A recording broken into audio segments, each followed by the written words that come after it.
Pada tahun 2085, sekilas berita, pukul 1 tengah malam. Kehadiran Sekte Mata Merah yang ramai diperbincangkan akhir-akhir ini mulai meresahkan warga.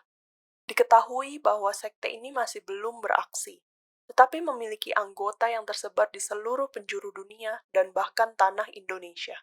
Hal ini membuat warga Indonesia merasa cemas, karena para anggota Sekte Mata Merah merekrut anggotanya dengan cara yang misterius. Bahkan tidak diketahui anggotanya sendiri. Ngeri ya sekte gitu. Bisa nggak ketahuan loh ngerekrut anggotanya gimana? Kata Bukaila, salah satu tetangga Arlin. Iya, mending matiin aja deh itu TV-nya, kata Arlin. Atuhlah, udah. Daripada kita ngurusin sekte-sekte tea, kita ambil undian aja weh hari ini, kata Bu Ika, tetangga Arlin yang lain. Siapa atuh hari ini yang dapat giliran ngambil? Hari ini harusnya Bu Carol sih. Tapi tadi pas saya mau pergi, Bu Carol katanya lagi masak, agak ribet, jadi nggak bisa ikut, kata Arlin.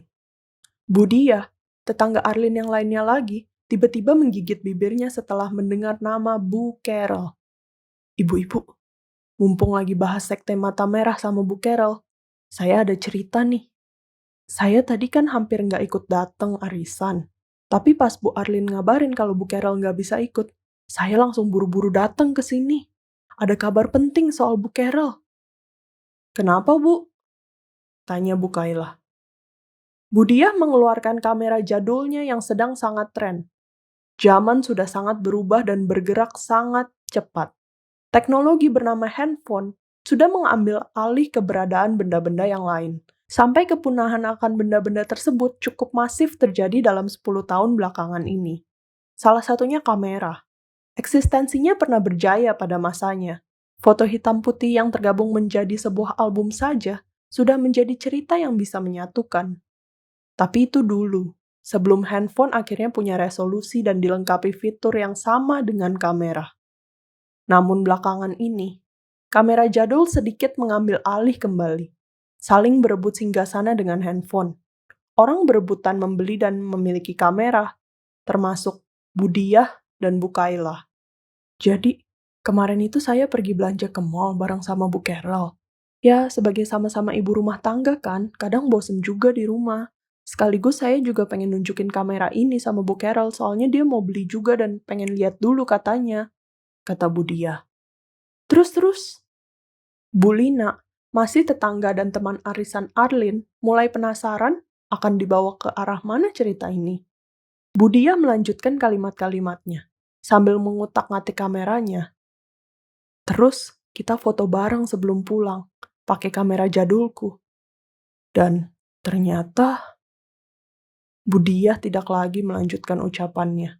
Malah ia memperlihatkan foto yang sudah ditemukan dari kameranya kepada yang lain. Ya ampun, Bu Carol teh, anggota Sekte Mata Merah juga? Tanya Bu Ika. Bu Diah hanya mengangguk. Bu Arlin, hati-hati aja kalau gitu sebagai tetangga sebelahan banget. Ini mah jaga-jaga aja, kan kita udah tahu duluan, kata Bu Lina. Ya ampun, saya kaget banget. Bener Bu, saya harus kasih tahu juga Nio sama Naya, biar hati-hati gitu kalau ketemu Bu Carol, kata Arlin. Lalu arisan dilanjutkan. Atas kesepakatan bersama, Bu Lina hari ini menggantikan Bu Carol mengambil kertas undian untuk menentukan siapa yang kali ini mendapatkan uang. Sekaligus secara tidak langsung, mereka semua mengeluarkan Bu Carol dari grup arisan ibu-ibu komplek karena keikutsertaannya di salah satu sekte terlarang, Sekte Mata Merah. Bagi Naya dan bagi murid-murid SMP di sekolahnya, besok adalah salah satu hari yang cukup spesial. Perjuangan mendapatkan ijazah selama 3 tahun akhirnya bisa secara sah dirayakan melalui sebuah perayaan bernama upacara kelulusan. Untuk menyambut hari yang spesial, Naya menghabiskan harinya dengan Winnie, teman sebangkunya. Mereka berdua pergi ke mall, membeli beberapa peralatan make-up pertamanya. Nama-namanya unik, katanya hanya bisa dimengerti oleh perempuan tulen. Naya memang tidak terlalu mengerti semua ini. Ia adalah salah satu dari 2 orang di kelas yang tidak pernah memakai apapun di wajahnya, bersama dengan Winnie. Menyentuh bedak sampel dengan jari telunjuk saja membuat powdernya malah bertebangan mengotori pakaiannya. Wangi toko make up yang agak bercampur antara wangi rose, wangi lavender, wangi tocopherol, dimethicone, parabens, titanium dioxide, sodium lauryl sulfate, sodium lauryl sulfate, formaldehyde, benzones, alcohol, isopropyl, glycerols. Terima kasih Google, malah membuatnya hampir geger otak ringan. Tapi hal itu tidak membuatnya kurang perempuan dari yang lain. Kata orang, semua akan ada masanya sendiri-sendiri. Kenapa semua harus ada masanya? Sepulangnya mereka ke rumah Winnie, mereka memutar beberapa video YouTube yang mengajarkan tutorial make up. Ada yang hanya tepok-tepok, judulnya Graduation Makeup for Beginner. Ada juga yang sampai memberi motif-motif indah pada bagian ujung alis. How to draw beautifully on your eyelid.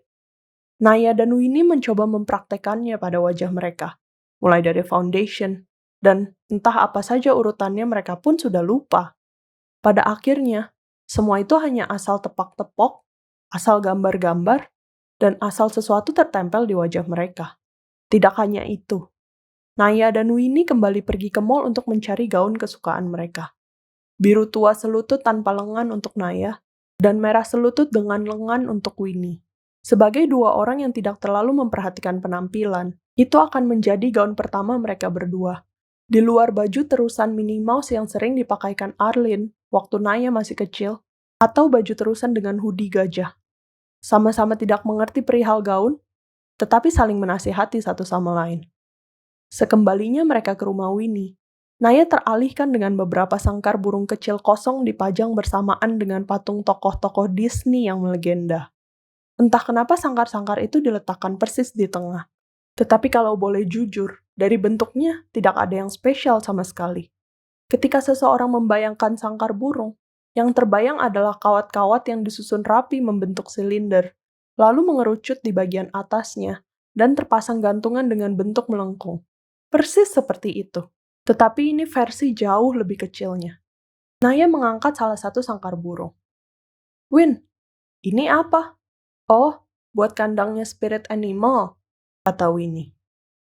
Hah? Spirit animal? Ini ada binatang di dalamnya. Naya mengamati sangkar burung yang dipegangnya. Wajahnya dekat sekali. Dahinya hampir menempel dengan sangkar burung itu.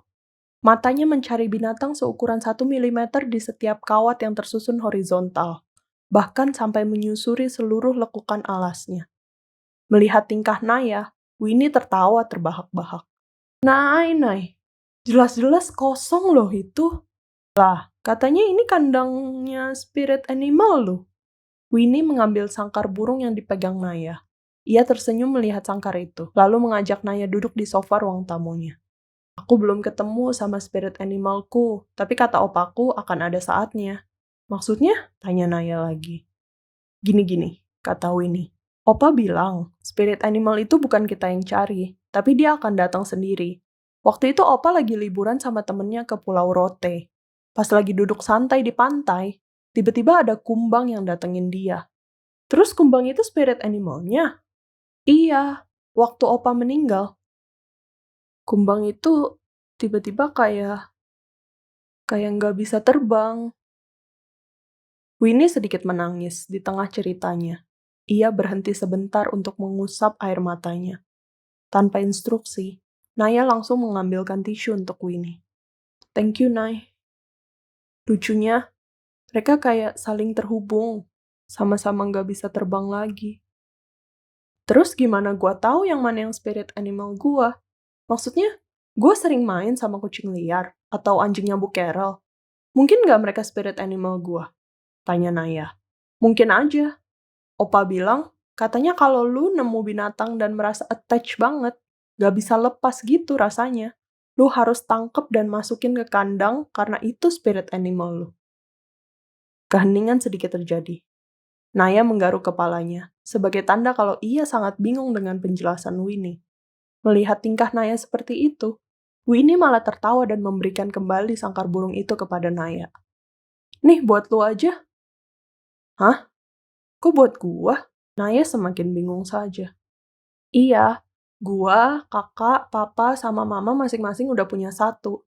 Dulu opa belinya 6 soalnya buy 5 get 1 free. Oh gitu. Kalau spirit animal gua anjing atau kucing? Atau gajah gitu? Masukinnya gimana? Tanya Naya yang masih bingung. Ya, opa gua nggak mungkin beliin lu kandang gajah lah. Iya sih. Ya udah makasih ya. Besok pas graduation gua bawa. Siapa tahu langsung ketemu spirit animalnya, kata Naya. Waktu sudah menunjukkan pukul 5 pagi, di hari yang masih sama. Arlin baru saja pulang dari arisan dengan grup tetangga kompleknya. Namanya yang keluar dari kotak cukup menjelaskan seberapa merasa bahagia dan beruntungnya Arlin hari ini. Walaupun uang itu akan digunakan bersama grup arisannya juga, ia masuk ke rumah dengan perasaan yang berbunga-bunga, sampai bunga yang lain ikut mekar merayakan kebahagiaannya. Tidak lama kemudian, Nio pun tiba di rumah setelah seharian bekerja. Seperti biasa, kegiatan pertama yang dilakukannya adalah menanyakan apakah istrinya sudah memasak sesuatu. Kemeja yang dikenakannya agak sedikit lebih lecek kali ini. Warnanya yang putih sedikit ternodai oleh sesuatu berwarna kuning kecoklatan. Dasinya sudah dilonggarkan tepat saat Nio menyentuhkan kaki di rumahnya. Rambutnya pun sudah agak acak-acakan, seperti gel yang setiap hari digunakannya. Ternyata bisa juga lelah mengangkat semangat Nio. Tidak tahu ini teori dari mana, tetapi beberapa orang jauh terlihat lebih tampan saat berantakan daripada saat dirinya terlihat rapi. Nio pulang dengan membawa tas kertas besar yang kemarin malam tidak ada saat ia berangkat kerja. Cukup berat kelihatannya, melihat urat-urat lengannya bekerja keras hampir menembus lapisan luar kulitnya. Nih, buat kamu, hadiah dari kantor, katanya sambil meletakkan tas kertas itu di atas meja. Arlin mengintip ke dalam tas tersebut.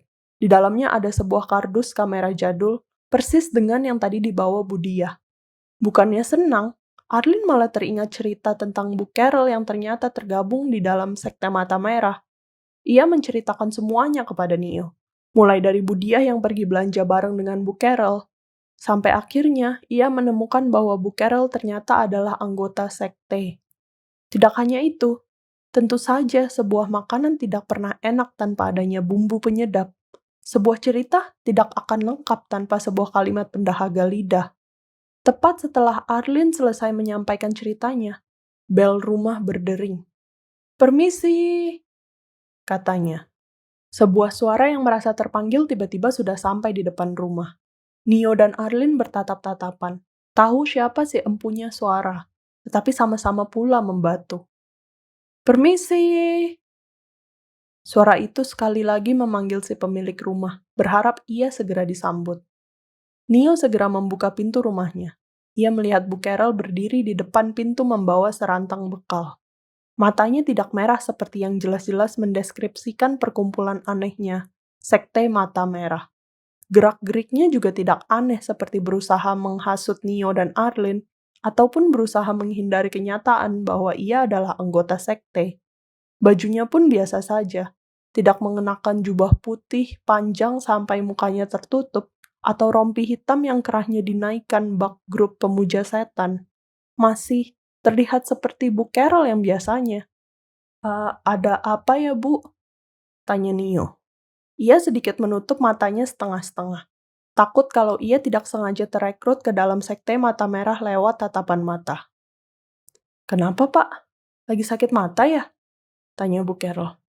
"Oh enggak, Bu. Silo," kata Nio sambil berusaha menutupi cahaya dengan tangannya. Bu Carol menengok ke belakang. Memang hari sudah agak terang, tapi matahari terbit dari arah yang lain. "Oh, ini. Ini tadi saya eksperimen masak-masak. Udah janji sama Bu Arlin mau mampir dan bawain ke sini. Bu Arlinnya ada." Nio melihat Arlin mengangkat kedua bahunya. Di saat yang bersamaan, Arlin sadar kalau posisinya duduk di meja makan sangat tidak tepat. Bu Carol dapat melihat keberadaannya dari depan pintu rumah. Ia tak bisa lagi berpura-pura sedang pergi, atau sedang mandi, atau apapun yang dapat menolak kehadiran Bu Carol. Dengan keraguannya, Nio berkata kepada Bu Carol, "Oh, ada, silakan masuk, Bu." Setelah Bu Carol masuk, Nio menutup pintu rumahnya. Dengan pedenya, Bu Carol langsung masuk mendatangi Arlin yang sedang duduk santai menghabisi teh hijau yang dibelinya langsung dari Jepang. Melihat Bu Carol berjalan menghampiri sang istri, pertahanan diri Neo langsung saja membuat otaknya bekerja, memikirkan cara-cara yang bisa dipakainya untuk dapat mengusirnya secara halus agar tidak ada perasaan yang harus disakiti. Dan seketika itu juga, ia mendapatkan sebuah ide yang bisa dibilang layak untuk dicoba. Sayang, Naya belum pulang ya? Tanya Neo kepada Arlene sambil mengedipkan sebelah matanya. Belum sayang, kenapa emangnya? Ternyata Arlene bingung dengan arti kedipan mata itu. Oh, bukannya dia harusnya udah pulang sekarang? Kata Neo lagi sambil mengangkat kedua alis dan tersenyum. Ah, baru jam segini, kata Arlene yang masih belum mengerti kodenya. Neo lagi-lagi mengedipkan sebelah matanya. Oh iya bener, udah jam segini, Naya harusnya udah pulang. Kamu coba telepon aja bilang udah pagi gitu. Gak mendingan kamu aja? Tanya Neo. Gantian Arlene yang mengangkat kedua alisnya kali ini. Oh iya, Bu Carol saya mau hubungin Naya dulu ya. Oh iya silahkan, kata Bu Carol. Bu Carol duduk di meja makan. Sambil menunggu Arlene, Bu Carol mengeluarkan semua makanannya. Rantangnya ada 4 tray. Di paling atas, ia menyajikan nasi liwet Sunda yang diramaikan dengan adanya ikan asin dan rempah-rempah lainnya. Di baris kedua, ada ikan gurame bakar agak dimuat-muatkan ke dalam rantang. Tetapi hal tersebut tidak menurunkan kapabilitasnya untuk membuatnya tak menarik untuk dimakan. Apalagi, wanginya sudah semerbak sampai kemana-mana. Lapis ketiga, sayur kangkung tauco dengan tomatnya yang besar-besar cukup menggugah selera. Sayur andalan bagi pencinta seafood. Yang paling bawah, bisa dibilang agak paling tidak nyambung dengan yang lain. Tahu dan tempe yang dibacem sampai berwarna coklat dengan sempurna. Sebuah pembohongan publik kalau Neo dan Arlene sampai menolak memakannya dengan alasan sudah kenyang. Neo menelan ludahnya sendiri saat melihat makanan-makanan itu. Sampai ia dibangunkan oleh suara Arlene. Neo, Naya udah OTW pulang. Gimana nih? Oh, iya, ya udah. Paling bentar lagi sih sampai rumah. Kayaknya itu deh cara Sekte Mata Merah rekrut anggotanya. Pakai makanan. Rumah Winnie deket kan ya? Mungkin di dalamnya ada chip yang bikin kita otomatis langsung jadi member. Kata Neo kepada Arlene dengan suara yang sangat pelan. Deket kok. Ya juga. Pantesan tadi dia semangat banget mau masak dan mau bagi kita. Sampai gak ikut arisan segala. 5 menitan lah, kata Arlene berbisik. Jangan sampai kita sentuh makanannya ya. Arlene hanya mengangguk. Sembari menunggu Naya pulang, Neo dan Arlene berlagak menjadi seorang kritikus makanan di hadapan Bu Carol. Ini ikannya, kalau dari luar kayaknya kurang matang sempurna deh. Tuh mulut ikannya masih mangap. Saya waktu itu lihat di YouTube, ikan gurame tuh ya Bu. Kalau udah matang sempurna, harusnya mulutnya udah nutup gitu. Kelihatan juga kayaknya dalamnya agak kurang lembut. Mungkin kalau di oven 7 detik lagi dengan suhu 200 derajat Celcius, ditaruhnya harus 2 cm dari ujung dan 1 cm dari kanan oven, akan lebih mantap, kata Arlene. Wah, bener tuh Bu. Ini juga kangkungnya kayaknya agak terlalu loyo deh. Ibu pasti belinya di toko yang metiknya di dataran rendah ya, Bu? Mestinya kangkung itu paling bener cari yang metiknya di kaki-kaki gunung gitu. Jadi, nggak terlalu tinggi dan nggak terlalu rendah. Kalau di dataran tinggi kayak di gunung gitu, nanti kangkungnya juga loyo. Kayak ada optimum areanya gitu loh, Bu, kata Neo. Bu Carol heran dengan kata-kata Neo dan Arlene. Sebagai 2 orang yang diketahuinya tidak expert soal makanan, apalagi ayam bakar buatan Bu Arlene yang katanya mau dijual ternyata dibeli di warung depan komplek. Ia malah tertawa terbahak-bahak. Kalian tuh ya, kalian mending cobain dulu deh. Nanti kalau udah baru komentar enak apa enggak gitu. Neo dan Arlene saling tatap-tatapan kali ini. Gini Bu, jadi sebenarnya kita tuh udah makan barusan. Berat rasanya mengatakan sudah makan ketika dihadapkan surga gratis seperti ini. Buat nanti sore aja ya dimakannya. Naya juga nanti ada upacara kelulusan, jadi kami harus tidur cepat karena saya harus dandanin Naya sore-sore sekali. Udah cepet-cepet pulang aja deh. gumam Arlin dalam hati. Tapi yang terjadi malah lain. Tiba-tiba pintu rumahnya terbuka dan seseorang berteriak, "Aku pulang!" kata Naya. Ada Tante Carol. Udah lama Tante di sini." Naya, belum terlalu sih. Kamu udah makan belum? Nih, Tante tadi masak. Bawain kamu makanan," kata Bu Carol kepada Naya. "Wah, kebetulan banget Tante. Aku lumayan lapar sih. Tadi nggak enak mau makan di rumah temen aku." Bu Carol langsung buru-buru mengambil sendok yang sebelumnya sudah disiapkan oleh Arlin dan memberikannya kepada Naya. "Nay, kamu bukannya harus langsung tidur? Kan harus bangun sore-sore banget. Nanti ngantuk loh. Makannya besok aja ya. Mama potongin kamu buah aja," kata Mama Naya. "Tapi ini menggoda banget loh, Mah. Satu sendok aja ya?" tanya Naya sambil memotong ikan bakar dan menyendok nasi liwetnya. Mama Naya buru-buru menurunkan tangan Naya yang hampir memasukkan makanan itu ke mulutnya. "Nay, kalau Mama bilang tidur ya tidur. Mandi, sikat gigi, terus langsung tidur." "Ya nggak apa-apa toh, Bu. Kan jarang-jarang Naya makan nasi liwet sama ikan bakar, apalagi buatan saya. Kalau udah dientarin, juga takutnya nggak enak. Ibu juga coba aja, siapa tahu ketagihan nanti saya datang lagi bawa yang lebih banyak," kata Bu Carol. Saat Mama dan Papa Naya meleng, Naya buru-buru memasukkan sendok yang berisi penuh dengan makanan itu ke dalam mulutnya. A mouthful of spoon, kalau bahasa Inggrisnya. "Wah, Tante, ini parah enak banget. Ikannya masih fresh banget. Enak deh. Tante kasih kayak kacang-kacangan yang dihancurin gitu di atas ikannya, jadi ada garing-garing gimana gitu. Ajarin Mama dong. Tante gimana cara bikinnya? Biar Naya bisa makan yang kayak gini lagi." Mendengar komentar Naya, lagi-lagi Nio menelan ludahnya sendiri sambil melihat makanan-makanan yang sudah tersaji di atas meja. Ia seharusnya marah kepada Naya yang tidak nurut, tetapi makanan yang terlihat terlalu lezat ini tidak bisa terlewatkan oleh hampir seluruh panca inderanya. Matanya, hidungnya, mulutnya, berharap kulitnya juga bisa merasakan kelembutan ikan itu. "Wah, kalau resep nanti Tante pikir-pikir dulu deh.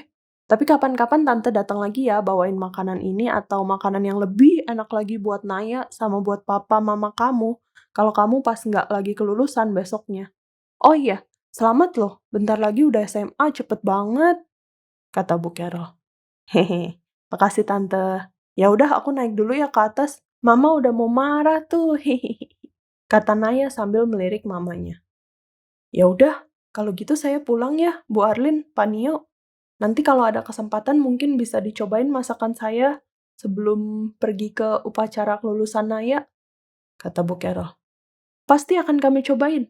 Terima kasih banyak ya, Bu," kata Nio sambil berjalan ke pintu depan dan membukakannya untuk Bu Carol.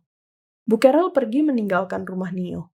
Ia berjalan keluar tanpa membawa apapun, masih dengan gerak-gerik yang sedang tidak terlihat berusaha merekrut anggota atau menghindar dari tuduhan bahwa ia bergabung dengan sekte Mata Merah. Begitu kakinya sudah sampai di luar dan pintu tertutup, sebuah perbincangan besar namun singkat terjadi di dalam rumah. "Sayang, Naya gimana nih?" kata Nio dengan paniknya. "Gak tahu, berdoa aja lah biar dia aman," kata Arlin.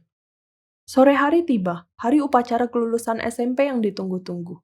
Naya tampil dengan dress biru tua tanpa lengan, sesuai yang diinginkannya. Kakinya beralaskan flat shoes hitam bermotif kembang. Wajahnya yang sebelumnya penuh dengan asal-asal tepok bedak dan asal-asal gambar eyeliner, beruntungnya sudah dirapikan oleh Arlin, menjadi lebih elegan dan lebih terlihat proper untuk menyelamatkannya dari ejekan satu sekolah. Sangkar burung pemberian Winnie juga tidak terlupa di hari yang spesial ini. Upacara kelulusan dimulai. Satu persatu nama dipanggil. Lama, bosan, dan lapar. Tiga kata yang tidak cocok dipasangkan bersamaan.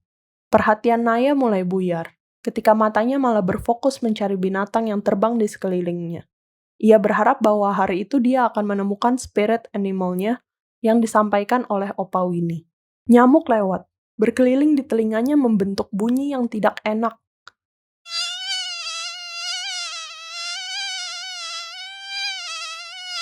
Semakin lama semakin keras. "Oh, mungkin ini spirit animalku," gumam Naya dalam hati. tetapi kemudian nyamuk itu langsung pergi dari telinga Naya. Seekor lalat kali ini yang datang menghampiri Naya. Warnanya hitam, entah apa yang terjadi, tetapi terbangnya agak tidak sempurna. Oleng ke kanan dan oleng ke kiri. Mungkin yang ini, dan aku diutus untuk membantunya hidup, gumam Naya dalam hati. Ia memperhatikan arah terbang lalat itu, tetapi yang terjadi, ternyata lalat itu hanya numpang lewat di depan mata Naya. Dan akhirnya, saat acara hampir selesai, Naya tetap tidak menemukan spirit animalnya. Upacara kelulusan ditutup dengan foto-foto dengan keluarga dan dengan teman-teman. Sebagai keluarga yang harmonis, berfoto lengkap pada saat upacara kelulusan adalah sebuah hal wajib. Foto adalah satu-satunya bukti di mana para orang tua bisa membanggakan anaknya masing-masing. Dalam hal ini, memuja-muja Naya yang sudah lulus SMP dan akan lanjut ke SMA di sekolah yang sama. Arlene mengeluarkan handphonenya. Ia mengutak-ngatik pengaturannya agar bisa mengambil gambar malam tanpa harus menyalakan flash. Hidup di malam hari yang sudah menjadi kebiasaan sekarang, secara tidak langsung mempercepat pertumbuhan kamera handphone. Semua handphone sudah dilengkapi fitur night mode. Sudah tidak ada lagi orang berfoto dengan menggunakan flash agar terlihat lebih terang. Maka itu, kamera jadul bisa booming di saat ini. Karena orang yang sudah lupa atau tidak tahu rasanya mengambil foto dengan flash, ingin diingatkan lagi. Cobain aja pakai kamera jadul yang kemarin dikasih kantor. Mumpung udah gelap gini kan sekalian ngetes kemampuan flashnya. Kan lagi booming tuh, kamu bawa nggak? Tanya Nio. Oh iya ya, bener juga. Bawa kok bawa. Arlene mengeluarkan kamera jadul pemberian Nio. Ia sedikit mengutak-ngatik settingannya, seperti menyalakan flash, memutar-mutar tombol, menaikkan dan menurunkan sesuatu, seperti layaknya seorang ahli. Nay, mintain temen kamu siapa gitu buat fotoin? Nio, Arlene, dan Naya bergaya. Beberapa foto diambil. Gaya pis andalan, gaya muka jelek, gaya foto keluarga, gaya RCTI oke, dan lainnya. Seketika pengambilan foto itu selesai, Naya melihat kunang-kunang persis di depan matanya. Ia mengibas-ibaskan tangannya di depan wajahnya, tetapi kunang-kunang itu tak kunjung pergi. Ia menutup matanya keras-keras dan membukanya kembali.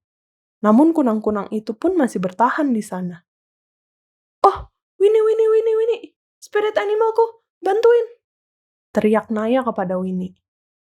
Buru-buru ia mengeluarkan sangkar burung dari tasnya, lalu berusaha memenjarakan kunang-kunang itu. Sekali, tidak berhasil. Kunang-kunang itu masih di depan mata Naya. 2 kali, masih tidak berhasil.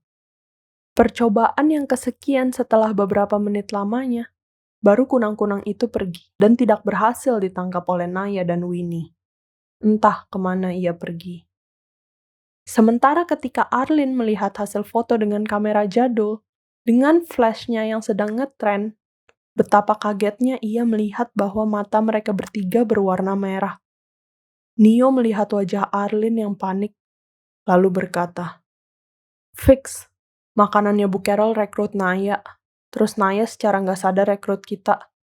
Kita harus minta pertanggungjawaban sama Bu Carol."